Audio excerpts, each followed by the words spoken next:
Ah, well, the real situation with putting a Worldcon or anything that big in Atlanta is a spinoff of DSC of people deciding they wanted to have a meeting, and I didn't even get into fandom until 1975 at RiverCon. But one of the things that happened is I looked around at what the Francises had done in Louisville, and I said, we got hotels that bigger in Atlanta. And they went to 1979 and had a Bleeping NASFIC in Louisville, Kentucky, which, I said, we can at least do that, and we actually can do a Worldcon. And in the meantime, other people have been moving on this. Notable example is database maven Joe Selko lived in Atlanta for a long time. He was one of the people on that. The author David Weber has a brother named Mike. He's been around a lot of fandom. I haven't seen him recently, hardly at all. I haven't seen him since Hank Reinhardt's funeral. But he was briefly at JordanCon DSC, and I spoke to him there for the first time in years. But he was in on that. His then wife, Sue Phillips, who still does the literary thing, she was in on that. And a guy who runs a comic book shop in Atlanta was a leading light there, Cliff Biggers, and his wife Susan, who has some health issues now, but she was very active then and working with him. And they all were parts of this Atlanta Science Fiction Club, ASFIC, I think was the acronym, and people decided they were going to try to do that. And I was all in favor of this, but I was nobody in particular. But then something happened in my life. I got hired by a guy who ran two organizations, the Georgia Optometric Association, the eye doctors, eyeglasses doctors, and the Southern Regional Council of Optometry. He was part of that. And they had a big convention, 2,500 optometrists and another 1,000 service personnel. And that would alternate between, wait for it, Atlanta and New Orleans. Just like science fiction conventions did, because those are the two biggest cities. And so just by that, I learned what was necessary to mess with a convention. So I didn't know I was preparing for anything big. And everybody who was in ASFIC also had a lot of friends in the other two cities in the ABC thing. Birmingham had a much more vibrant fandom then. Now most of Alabama fandom that I'm aware of is in Huntsville. But then Birmingham had just as big a contingent. And Chattanooga had a big contingent already. Right. And since neither of those places were quite big enough and had quite the airline connections, they said, okay, we'll hold our nose. Atlanta can do it. And we'll help. And boy, did they ever help. As a matter of fact, I got a co-chair woman out of that, the wife of a then prominent attorney, since passed away, Meade Frierson. His wife, Penny Miller, was my co-chair. And basically, we split that thing up. And Penny was the meet and greet, and quietly, you are going to do this, aren't you? Lady of the thing, and I was the guy who wandered around and with the lists and said, tried to organize things. And also, when I walked into the hotel, at least the Hilton, they knew who I was. Well, I was the guy who was with the eye doctors a few years back. Now, as far as all the fandom, there's all kinds of politics involved, all kinds of people saying this and that. And as far as the city of Atlanta going for it, it really was amazing to me how well it, quote, just came together. Even though we had some fractures and frictions, it was amazing to me how well it came together. And it did seem now, after all these years, to be a it just happened kind of thing. But it wasn't. There were a lot of people that were analyzing this and working at it and trying to make it work. The biggest situation that I think we actually faced is that the fandom had tended to be centered in the publishing area, which tended to be the Boston, New York, Washington corridor. And one of the groups we were bidding against, both of them were in that corridor. New York had a bid, also using the relatively, there for them, new Marriott marquee. And I don't remember which hotels Philly was using, but Philly wanted to do the convention.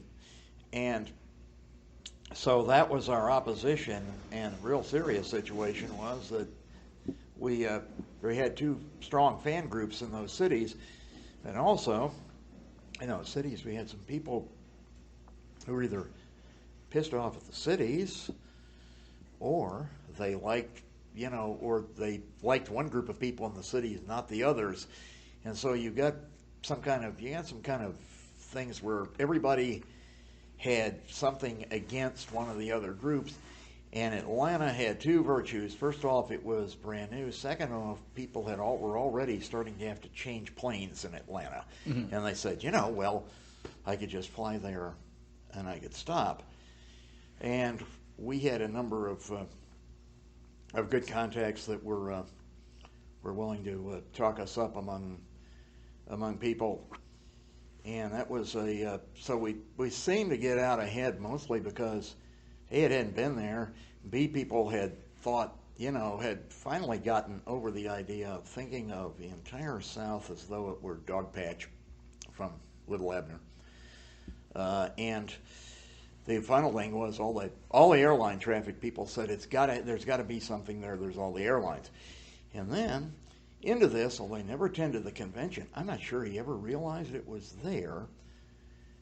John Portman, the architectural and developmental, overlord of Atlanta in some ways, he decides that having designed two big hotels wasn't enough. He wanted to design a third one.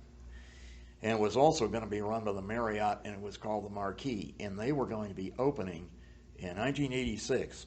And so when we walked in there to talk to those fellows, we not only had the hotel across the street, the Hilton, which was in competition with them, already interested. We also, they had nobody booked because they hadn't even had a building till they finished it. Right. And so we're sitting there and talking about 4,500 to 5,000 people. Actually, more than that. I think we may have gotten close to 6,000, but I honestly would have to dig it out and see. It's a matter of record. I can look up the number. Yeah, but here's the other thing about it. Since we had that, those hotels were not worried about weirdness or whether a brand new ad hoc 501c3 organization could do anything. The Marriott was desperate enough, and the Hilton didn't want to give any ground to the Marriott, that the idea of working this thing out, if it was really that big, well, it turned out to be that big. And so they were very helpful. We were going to be voted on in L.A. in 1984, and L.A.'s 1984 Worldcon was held on a Hilton property. Mm-hmm. And that was very useful. But my biggest thing was I didn't have that many enemies in the fandom. Nobody had heard of me. I actually knew what a hotel was and how to talk to it. Some fans may be wonderfully accomplished in whatever they do in their mundane life, but when they get involved in fandom, they want to, kind of forget that and be something else. Some of them do. And so you have to, but you have to kind of keep one foot in both worlds. Mike was real good at that, and several of our other people were real good at that. Meade was an actual attorney of note in Birmingham, Alabama, mm-hmm. and he also had the kind of Old South mannerisms and some of the connections with that world of people who, looked upon this whole area in culture as somewhat different than the rest of the country. And that was really helpful. And then came up the matter of the guests, which you're not supposed to talk about before you're selected at all. But I think the Philadelphia people may have gotten the idea first, but somebody among the three bids got the idea. They looked around and they said, Ray Bradbury has never been. And a little bit of skullduggery and digging and asking people questions, we found out that he was going to be invited by two other previous conventions, but they lost bids, but they lost. And so we did something. We not only talked about guests, we actually made an agreement, and I don't know that that would have been quite considered the right thing to do, but we all said, the rest of the guests are up to us, but if we win, it's going to be Ray Bradbury. New York said, if we win, it's going to be Ray Bradbury. Philadelphia, if we win, it's going to be Ray Bradbury. So all three of us could walk in as a group and talk to Bradbury's people and say, doesn't matter who is one, Ray's going to get it. Will Ray come? And the only problem was that Ray Bradbury had a real problem with flying. Here's a guy talking about us going to Mars. Right. And I found out after he died, and it was on a biographical thing, that he didn't even drive a car. And he lived in Los Angeles when he moved from Illinois most of his life. I don't know how he managed that trick. I've never seen anybody in L.A. who didn't have a car attached to them, as soon as they turned, say, 12. But we got him there anyhow. We got him on the plane, but that was an unexpected hurdle, because you're not supposed to war against each other by promising a quote better guest, so you never mention it at all. But in that case, we had to make an arrangement, and it was unprecedented. I don't think it'll ever happen again, because there won't be a situation like that where a major guy has been proposed and then the organizations proposing him got beat twice.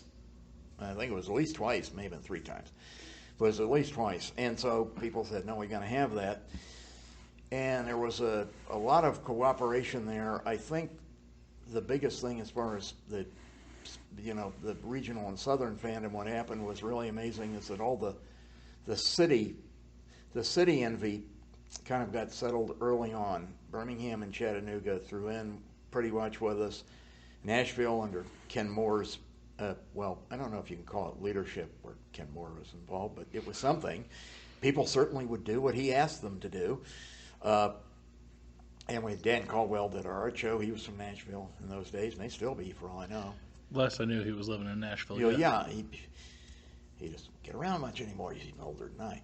And there was folks in New Orleans who were cooperative then and stuff like that. And so we had a lot of people from all around who were very cooperative and buried probably some very interesting hatchets, which that's another thing, was an advantage of having somebody like me involved. The Friersons knew where a lot of bodies were buried and had been talking to these people ever since they met and got married at University of Alabama time frame. But I didn't know anything except the local Atlanta scene, and I didn't know that much about that. And I never tried to rub anybody the wrong way, but I never also made any great effort to chat up one group or the other, because I was too dumb.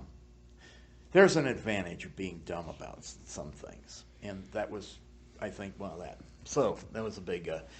So what the thing is that the region actually came together to put this in place, and the other thing it worked is because it was a brand new facility.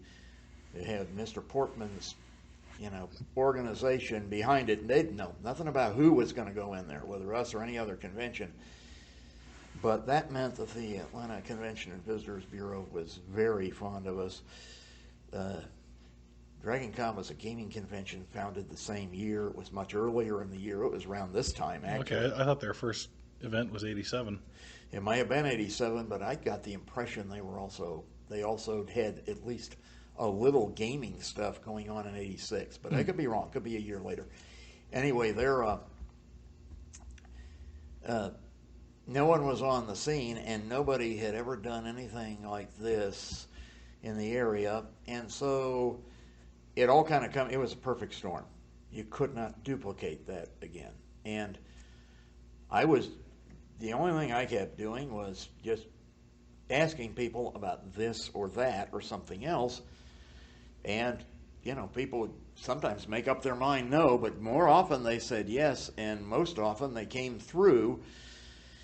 And then there's the story of how we managed it.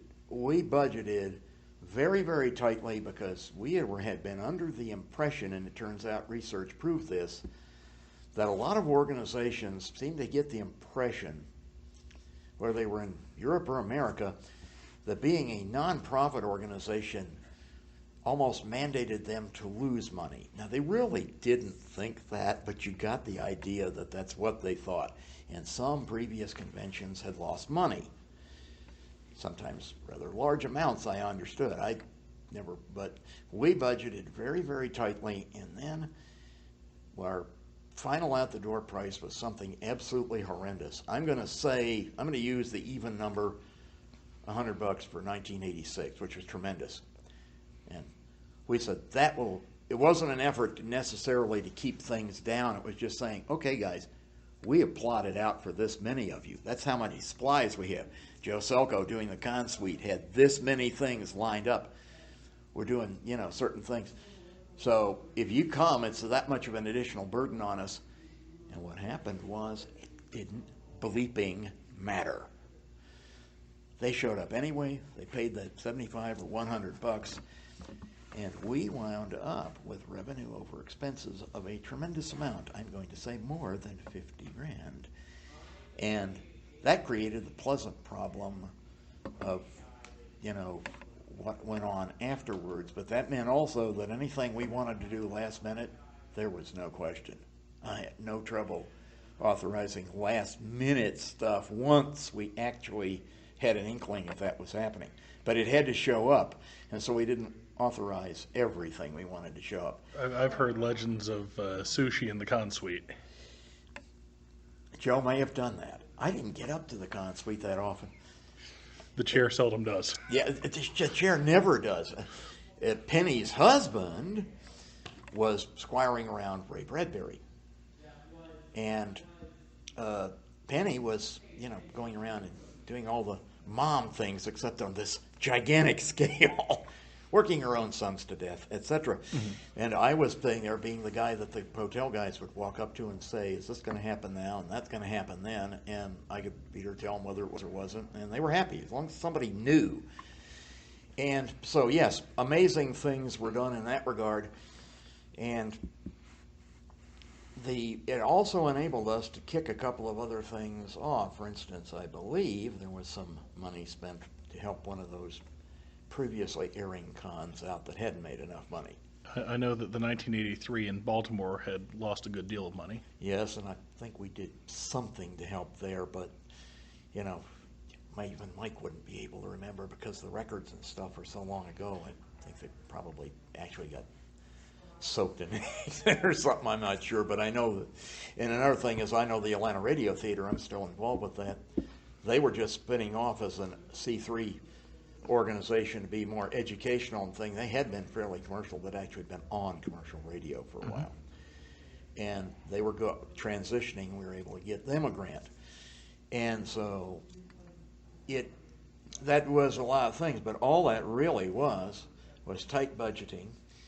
It was Irvin Coach, which was different than what he actually was when you talked to him, but it was Irvin Coach obeying the stereotypes that some people have in their minds of Jewish people, really tight with it. And also people actually cooperating among those three cities, the three closest cities, and others like Nashville, Louisville, and others. And everybody cooperating, and like I said, it was a perfect storm. You couldn't duplicate that again. Plus, there was more a sense of Southern pride than that people weren't quite yelling yet quite as much about you racist people, you want to go back to slavery. Item A, that was absolutely absurd. And item B, the whole idea was to be welcoming, friendly, hi y'all, and that was more the image we wanted to convey of Southernness. And by gosh, most of our Southern fans conveyed that to people. A couple of things we did that were different. We had an actual public speaker give our keynote address. My congressman at the time, a guy named Newt Gingrich. He gave the keynote address. It was very much almost cribbed from two personal friends of his. They wrote Future Shock. And Newt knew those people. Okay. And it basically was very much a Future Shock thing. No political, no partisan content. He's written science fiction. And he has written science fiction. That was later, though. Mm-hmm. And then also we had an opening ceremony thing because the same guy who was involved with Atlanta Radio Theater, Thomas E. Fuller, Tom Feller is still very much with us. He was just in the room. But Thomas E. Fuller, the longtime creative director of Atlanta Radio Theater, passed away several years ago, but he wrote a thing called a little play in one short act called Creation is a Circle, and we did that as our opening thing. I just didn't walk up there, or Penny just didn't walk up there and say, "Hi, y'all, welcome to Atlanta. The 1986 World Science Fiction Convention, the 44th Worldcon is in session." We didn't say that. We did say that, but we had this thing, Creation is a Circle, and I was told 100 times that, my gosh, nobody's ever done that before. I found it a little hard to believe. I mean, L.A. has actors, working as short order cooks. They didn't think of that? They did. Somebody may have, but they didn't do it. They didn't make it happen. And we did. And we also, we also seemed to have a level of cooperation between those hotels that didn't start until later. Bigger stuff started happening. They generally are very fiercely competitive between the organizations with the nameplates, which are not the people that are running it. That Hilton is owned by somebody else. It's not Paris's dad. Right. Yeah. And no actual Marriott was involved with the Marriott, but their company was running it in that thing. But nevertheless, they are very fiercely competitive usually. But for that, they worked it out too, and that was fine too. It's the way things are supposed to work in this, but sometimes they don't. They did for us. And the additional thing was that at that point in time, people were willing to say that, we had our little guest list and stuff seemed to tug with them. People were willing to accept the idea that Ray Bradbury was a major force in literature, whether or not they believed he wrote science fiction. No, all three of the guys who were running the bids for the three cities, all three of us have been approached by members either of our committee or close friends in fandom and said, I hear you're going to, we can't talk about who we're going to ask for guests, but Bradbury doesn't write science fiction. And we said, we can't talk about who we're inviting for a guest, But nevertheless, people had figured that out, sort of. On the other hand, a lot of people had said, gee, it's time. We've on our timeline 3 or 4 times. We haven't gotten around to Clifford Simak, so why not? Why not Ray Bradbury? He's pretty good. He's been around a while. And so that went over very well and everything else, and we only had one untoward incident at the Hugos. It wasn't an untoward incident. Somebody refused a Hugo, but I won't go into that. It's necessary. So we're still working. So it was again, perfect storm. Everything went very well. I don't recall actually doing anything, which means I must have done a lot, but nevertheless, if I can't recall it, it must have been all detail shit that's now passed away. And we didn't have any serious, real monetary situation, and that was because people came anyway, which is the other thing about all conventions. If you can get, I don't think we had very much local publicity, but we had a little tiny bit, a couple of mentions and articles in newspapers, and everybody talked it up in fandom. And this was the first time the people in the region had been able to go to something that they could get to if they had to drive for 4 hours. And that also contributed to a number of people showing up who had never shown before. So that's my story, and I'm sticking to it. And that's off the cuff, and I'm sure I've forgotten a lot of people. I didn't mean to. I tried to mention all the folks that I remember were there. Of course, there were leading lights of fandom around, Jerry Page, Hank Reinhardt, and stuff, and they were helpful too. But as far as the committee grows, it was people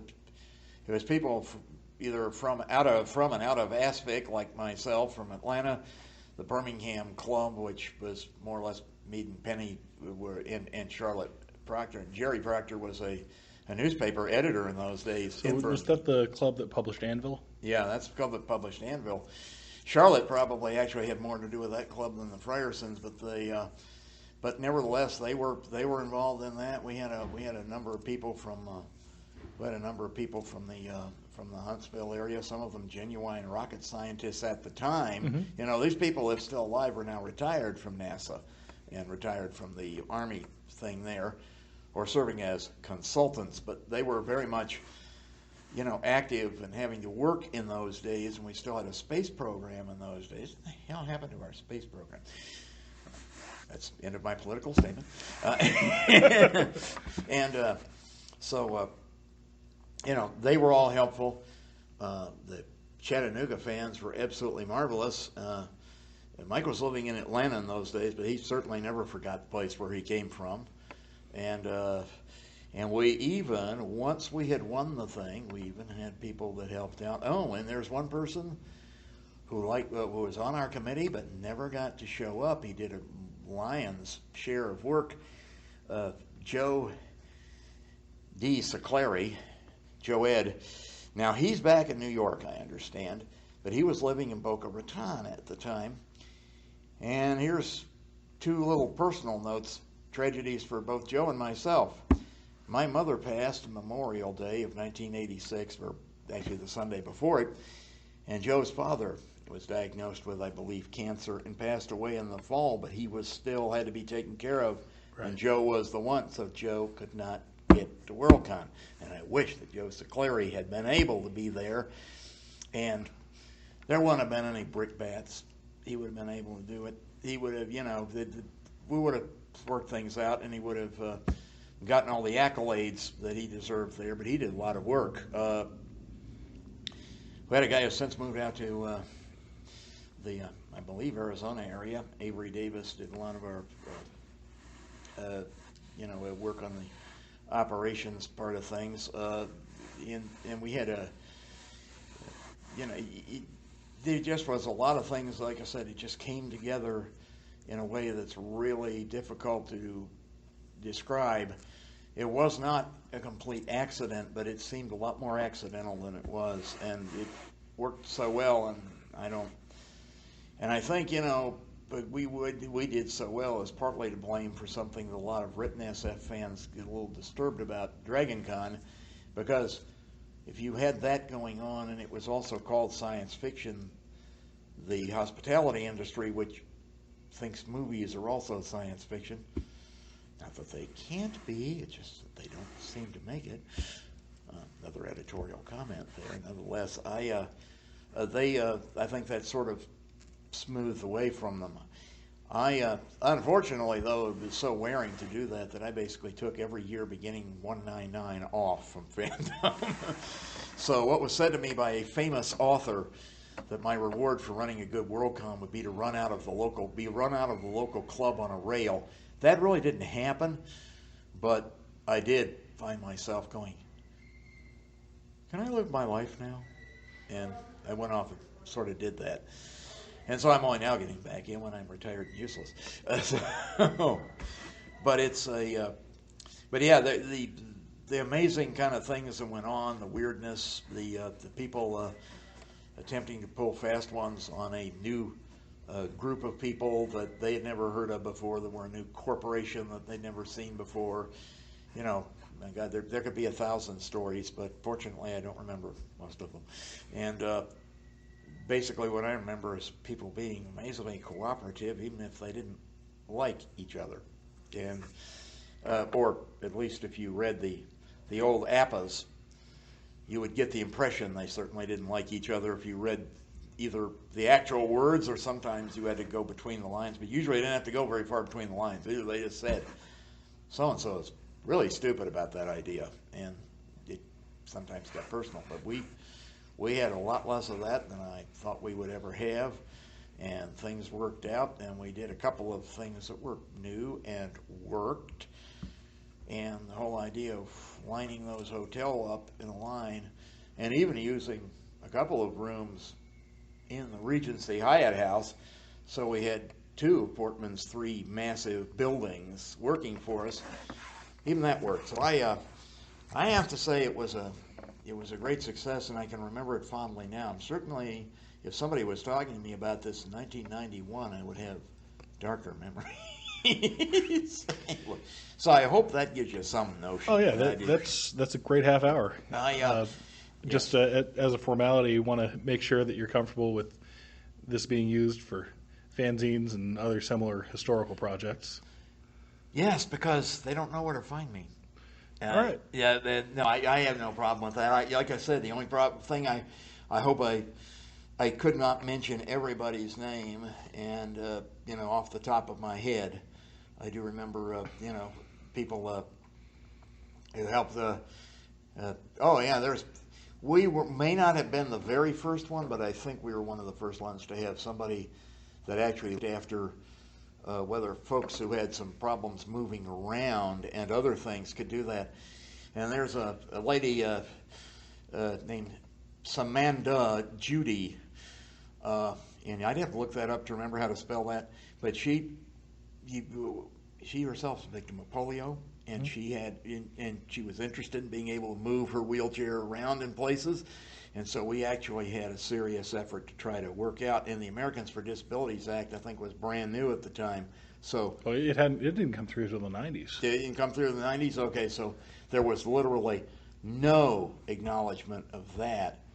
But where the hotels were already starting to think about it, Samantha then made sure they thought about it harder.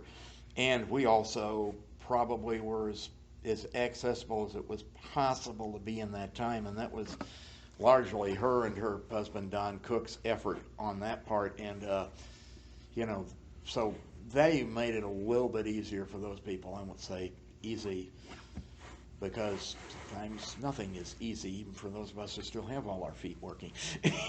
but that kind of thing happened, and again, it came together because we had the right people, and they thought this was cool and wanted to work on it. And also, I got to admit, there was a strong